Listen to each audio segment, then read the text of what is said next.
विवेक की वन विभाग में रेंजर के पद पर नई नई पोस्टिंग हुई थी।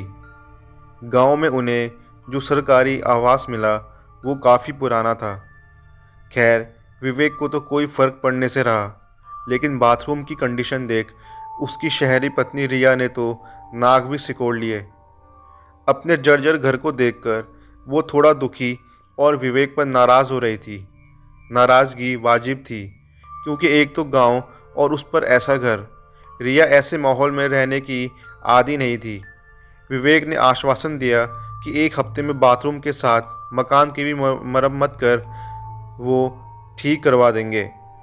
पति की बात मानकर किसी तरह रिया ने भी अपने मन को समझा लिया। चौकीदार ने विवेक के कान में फुसफुसाते हुए कहा, साहब, वो पास वाले भूतिया रेस्ट हाउस के बारे में मैडम को बता दीजिए। अरे चुप कर, वैसे ही उनका दिमाग गर्म है। भूत भूत की बातें सुन आज ही शहर जाने की जिद पकड़ लेगी। विवेक चौकीदार को एक कोने में ले जाकर डांटते हुए बोला।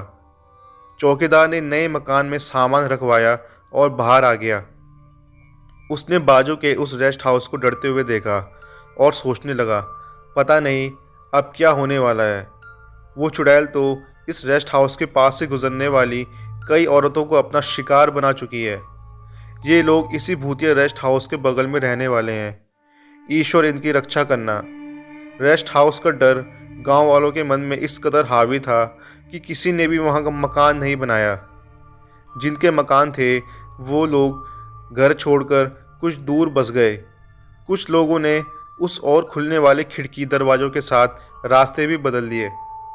लोगों ने रेस्ट हाउस की तरफ मिट्टी की दीवारें, कंटीली झाड़ियों की बागड़ लगा रखी थी, ताकि भूल कर भी कोई उस ओर ना जा सके। यदि किसी को उस ओर जाना पड़ जाए तो आधे गांव का चक्कर लगाकर ही जा सकते थे। विवेक को उस मकान में रहने को मना करने की दूसरी वजह वो जंगल था जो रेस्ट हाउस और उन्हीं सरकारी आवास से शुरू होता था। 4-5 दिन बीत गए, सब कुछ ठीक चल रहा था। एक रात विवेक की नींद खुली। रिया बिस्तर पर नहीं थी। तभी बाहर के दरवाजे खुलने की आवाज़ आई। वो दौड़ते हुए बैठक रूम में आया। दरवाजे खुले हुए थे। घड़ी में 4 बज रहे थे और अभी अंधेरा ही था। उसने बरामदे से लेकर पूरे घर में आवाज़ देते हुए पुकारा, लेकिन रिया घर में नहीं थी। टॉर्च लेकर वो घर से बाहर आया और सोचने लगा, पता नहीं इस समय कहाँ चली गई। सुबह होने में अभी 1.5-2 घंटे बाकी हैं। यहाँ तो वो किसी को पहचानती भी नहीं। कहीं नाराज़ होकर शहर तो नहीं चली गई। लेकिन इस समय तो कोई भी बस शहर नहीं जाती। अकेले जाने की बेवकूफ़ी तो वो कर नहीं सकती। विवेक की चिंता बढ़ती जा रही थी। उन्होंने चौकीदार को बुलाना ही उचित समझा। विवेक ने चौकीदार को मोबाइल लगाया और जल्द आने को कहा। अचानक विवेक की नज़र उस रेस्ट हाउस पर गई, जिसकी बाउंड्री उनके घर की दीवार से महज 15 फीट दूर थी। वहाँ एक लोहे का छोटा गेट आधा खुला हुआ था, जबकि सामने का बड़ा गेट बंद था। विवेक सोचने लगा कि एक बार रेस्ट हाउस में भी जाकर देख लिया जाए। वो कई बार रातों में अकेले जाकर जंगल घूम चुका था, इसलिए ये उसके लिए कोई बड़ी बात नहीं थी। वो तेज कदमों से उस गेट की तरफ चल दिया। तभी पीछे से चौकीदार ने उसका हाथ पकड़कर रोक लिया और घबराते हुए बोला, साहब, कहाँ जा रहे हो? ज़रा सामने तो देखो, वहाँ चुड़ैल हो सकती है। मैंने आपको बताया था। चारों तरफ अंधेरा ही अंधेरा और उस पर एक साथ कई कुत्तों के रोने की आवाज़ ने माहौल को और भयानक बना दिया था। वो रुक गया। दोनों ने गेट से थोड़ा दूर होकर देखा तो रेस्ट हाउस के एक कमरे में कुछ हलचल दिखाई दे रही थी। मोमबत्ती की मध्यम रोशनी और एक जलती हुई परछाई। वो दृश्य देखकर अब विवेक को भी थोड़ा घबराहट हुई। उसने चौकीदार से पूछा, क्या वाकई वहाँ भूत रहते हैं? मैं तो इन बातों पर बिल्कुल भी यकीन नहीं करता। रेस्ट हाउस का रहस्य बताने के लिए चौकीदार को सही समय यही लगा। उसने बताया कि आज से 12 साल पहले तक इस रेस्ट हाउस में सब कुछ ठीक ठाक चल रहा था। जब कभी शहर से छोटे बड़े अधिकारी दौरे पर आते तो गांव के बाहर यही उनका ठिकाना होता था। उस दिन नागपंचमी की रात थी। एक नेता के साथ कुछ अधिकारी यहाँ रुके हुए थे। उनके मनोरंजन के लिए आदिवासी और ग्रामीणों ने लोक नृत्य पेश किया। कई तरह के सांस्कृतिक कार्यक्रम हुए। एक बड़े अधिकारी जो नेताजी के करीबी थे, वो एक लड़की को बहला फुसलाकर कमरे में ले गए और उससे छेड़छाड़ करने लगे। वो किसी तरह अपनी इज्जत बचाकर कमरे से बाहर आ गई और रोते हुए नेताजी से उस अधिकारी की शिकायत करने लगी। लेकिन नेताजी तो उस अधिकारी का पक्ष लिए बैठे थे। कुछ महिलाओं ने उस अय्याशी अधिकारी की ये सब करतूत देख ली थी। वे चाहती तो उस लड़की की मदद कर सकती थी, लेकिन वे डर की वजह से चुप रही। फिर उस लड़की ने क्या किया? विवेक ने पूछा। चौकीदार ने एक गहरी सांस लेते हुए बताया। वो क्या करती? उस लड़की की गांव भर में बदनामी हो गई थी। दूसरे दिन उसने रेस्ट हाउस के पीछे जाकर आत्महत्या कर ली थी। तब से उस लड़की की आत्मा चुड़ैल बनकर रेस्ट हाउस में भटक रही है। उस लड़की के साथ बहुत गलत हुआ, विवेक ने एक गहरी सांस लेकर कहा। आगे चौकीदार थोड़ा गुस्से में बोला। फिर 1 महीने के अंदर उस नेता और अधिकारी की जीप पलटने से मौत हो गई। गांव वालों का मानना है कि उसी लड़की की आत्मा ने नेता और अधिकारी को मारा है। और विवेक ने चौकीदार की बात बीच में ही काट दी। अब आगे की घटना बाद में सुनाऊंगा, पहले वहां जाकर देखते हैं। उस भूतिया रेस्ट हाउस का वो कमरा जो छोटे गेट के पास था, विवेक को वहां कांच की एक खिड़की से थोड़ी रोशनी में रिया दिखाई दी। विवेक तेजी से उस ओर बढ़ने लगा। तभी चौकीदार पीछे से रुकते हुए बोला, साहब 5 मिनट रुक जाइए, मैंने गुनिया को बुलावा भेज दिया था, अभी आता ही होगा। वो गांव का सिद्ध तांत्रिक है, मैडम पर चुड़ैल हावी हो गई है, मैं अब और नहीं रुक सकता। तुम्हें डर लग रहा है तो तुम यहीं रुको, मैं आता हूँ अभी। विवेक तेज कदमों से चलने लगा। अकेला बाहर रुककर क्या करूँगा, ये सोचकर चौकीदार भी डरते हुए विवेक के साथ साथ चल दिया। अंदर पहुंचकर विवेक अपनी पत्नी को पुकारने लगा। रिया, रिया, तुम ठीक तो हो ना? चारों तरफ अंधेरा था, टॉर्च सिर्फ एक सीध में ही रोशनी कर पा रही थी। जिस कमरे में उन्होंने अपनी पत्नी रिया को देखा था, अब वहाँ कोई नहीं था। सिर्फ एक मोमबत्ती दिखाई दी जो हाल ही में बुझने की वजह से धुआं छोड़ रही थी। उसी कमरे से लगे बाथरूम से पानी गिरने की आवाज़ आ रही थी। वे उस ओर बड़े ही थे, तभी पीछे खड़ा चौकीदार चिल्लाया, साहब वो रही मैडम हॉल में, पर्दे के पीछे। हड़बड़ी में विवेक पीछे मुड़ा तो टॉर्च दीवार से टकरा गई और नीचे गिरकर टिमटिमाने लगी। साला इस टॉर्च को भी अभी खराब होना था। विवेक मन ही मन जलाते हुए टॉर्च थपथपाने लगा।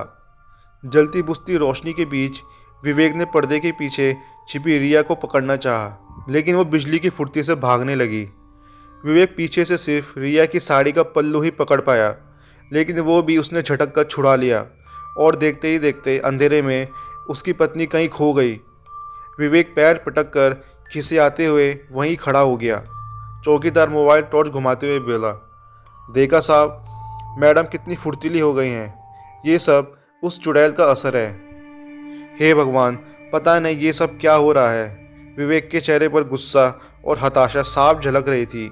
बाहर चिड़ियों की चहचहाहट शुरू हो गई थी। आसमान में हल्की हल्की रोशनी दिखाई देने लगी। चौकीदार बाहर झांकते हुए बोला, चिंता ना करो साहब, अब तो सुबह हो गई है, अभी सोचते हैं आगे क्या करना है।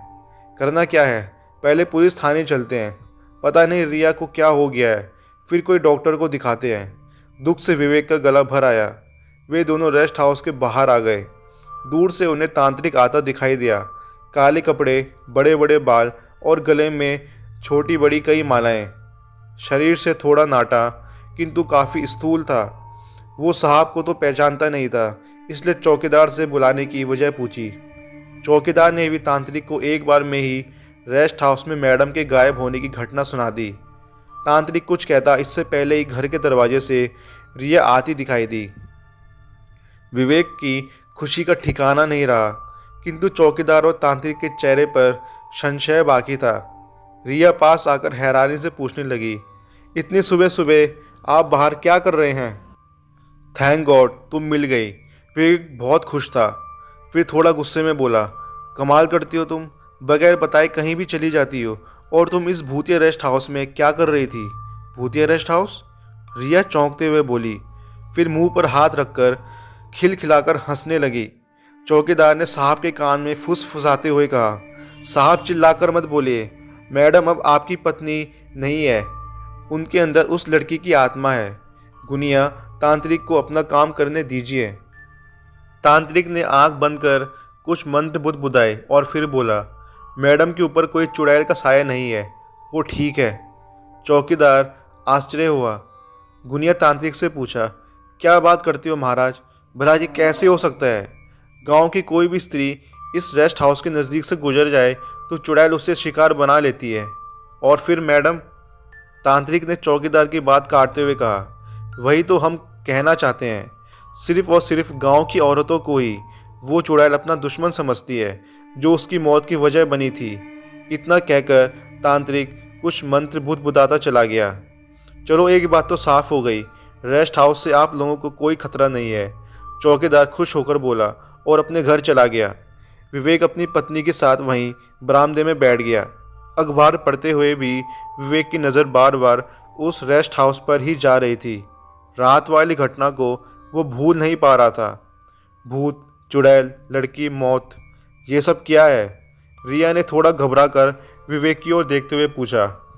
अखबार टेबल पर पटकते हुए उल्टा विवेक ने ही उससे पूछा, वो सब बाद में, पहले तुम मुझे ये बताओ, तुम इतनी रात वहाँ करने क्या गई थी? सुबह 4-5 बजे का समय रात नहीं कहलाता, और सुनना ही चाहते हो तो सुनिए जनाब, मैं वहाँ टॉयलेट के लिए जाती थी और 3 दिन से रोज़ जा रही हूँ। वहाँ की बाथरूम यहाँ की तरह टूटी फूटी नहीं है। टॉयलेट? विवेक हैरान रह गया। जब तक आप सोकर उठते थे मैं नहाकर फ्रेश होकर आ जाया करती थी। अपने इस खंडेर मकान से तो लाख गुना अच्छा है वो रेस्ट हाउस। रिया ने विवेक को बताया कि पहले दिन उसके ऑफिस जाने के बाद वो घूमते हुए उस रेस्ट हाउस में गई थी और अच्छी तरह से जांच परख लिया था। उसके बाद अक्सर बगल का छोटा गेट खोलकर वो वहाँ चली जाती थी। इस बात का इतना बड़ा तमाशा बनेगा उसने सोचा नहीं था। मुझे माफ़ कर दीजिए। अब उसने विवेक के सामने अपने कान पकड़ लिए। विवेक हंसते हुए बोला, माफ़ तो तुम्हें करूँगा नहीं, आखिर तुमने भी डराने में कोई कसर नहीं छोड़ी। पहले पर्दे के पीछे छुप गई और फिर मुझसे साड़ी का पल्लू छुड़ाकर यहाँ भाग गई। साड़ी का पल्लू? अब आप मुझे डरा रहे हो? मैंने तो गाउन पहना है। और हम दोनों रेस्ट हाउस के अंदर कब मिले? भला मैं क्यों आपको देखकर भागने लगी? रिया ने डरते हुए पूछा। विवेक मन ही मन सोचने लगा, फिर पर्दे के पीछे वो कौन थी जिसके पीछे वो भाग रहा था? भागते समय उसकी साड़ी का एक सिरा भी उनके हाथ में आ गया था। सोचते हुए विवेक के चेहरे पर पसीना झलक आया। क्या हुआ आपको? क्या सचमुच रेस्ट हाउस में भूत रहते हैं? आपने कुछ देखा वहाँ? रिया ने डरते हुए पूछा। उसकी नज़र अपनी हथेली पर गई। उस फफोले हो गए थे जैसे आग से जले जाने पर होते हैं। इसी हाथ से विवेक ने साड़ी को पकड़ा था। उसने जल्दी से अखबार से हाथ छिपा लिया। वो मुस्कुराया और गंभीर माहौल को सामान्य करते हुए बोला, कुछ नहीं, मैं ठीक हूँ। मैं तो बस तुम्हें डराने के लिए सिर्फ मजाक कर रहा था। गांव वाले फिजूल की ही भूत प्रेत की अफवाहें फैलाते रहते हैं। उस दिन दोनों शहर चले गए। विवेक ने रिया को कुछ दिनों के लिए उसके मायके छोड़ दिया। कह दिया, कुछ दिनों की बात है, मकान तुम्हारे रहने लायक हो जाए फिर तुम्हें लेने आऊँगा।